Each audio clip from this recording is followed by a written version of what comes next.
వీటన్ news కి స్వాగతం. కంగ్డి మండల కేంద్రంలోని రామాలయం ప్రాంగణంలో శ్రీ సద్గురు చంద్రశేఖర మహారాజ్ కు పాదపూజ కార్యక్రమం ఘనంగా జరిగింది.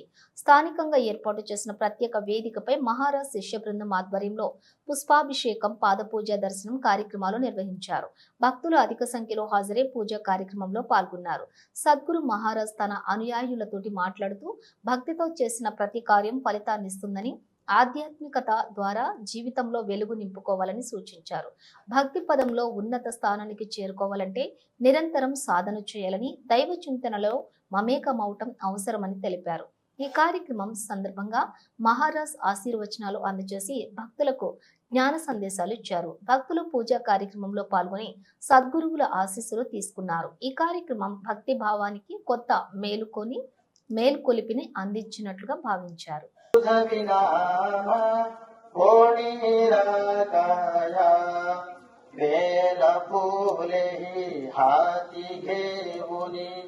मंजुळ तुळशीची जाई जुईची बाहू सुमने पुष्प गुलाबाची बहुविध सुमने चरणी बाहू सुवास दरवळला नित्य सुखाची घ्यावी गोडी. त्याच्याकरता ब्राह्मण आपल्याला आशीर्वाद देतो. गंधा पांतो सौमंगल्यांच्या असतो असं की नाही.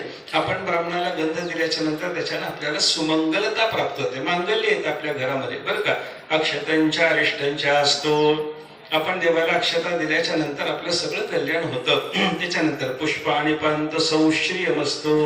आपण ब्राह्मणाच्या हातामध्ये फुल जर समर्पण केलं तर त्याच्यानं चांगल्या प्रकारची संपत्ती आपल्या घरात येते. जसं ब्राह्मणाला फुल दिल्याच्या नंतर आपल्या घरामध्ये चांगली संपत्ती येणार आहे, त्याच पद्धतीने भगवंताला जर आपण पुष्पार्चन केलं, फुल समर्पण केले तर त्याच्यातून आपल्या घरामध्ये चांगल्या पद्धतीची संपत्ती येते. पैसा नुसता घरात येऊन मनुष्याला समाधान मिळत नाही. आपल्या घरात लक्ष्मी आली पाहिजे. आणि लक्ष्मी येणं म्हणजे काय, चांगल्या मार्गाने पैसा यावा, चांगल्या पद्धतीने पैसा यावा, त्याच्या योगाने आपल्याला समाधान प्राप्त व्हावं. हे कशाने होतं, देवाला पुष्पार्चन जर केलं, पुष्प समर्पण करण्याच्या योगाने पुष्प आणि पांत सौश्रियम असतो.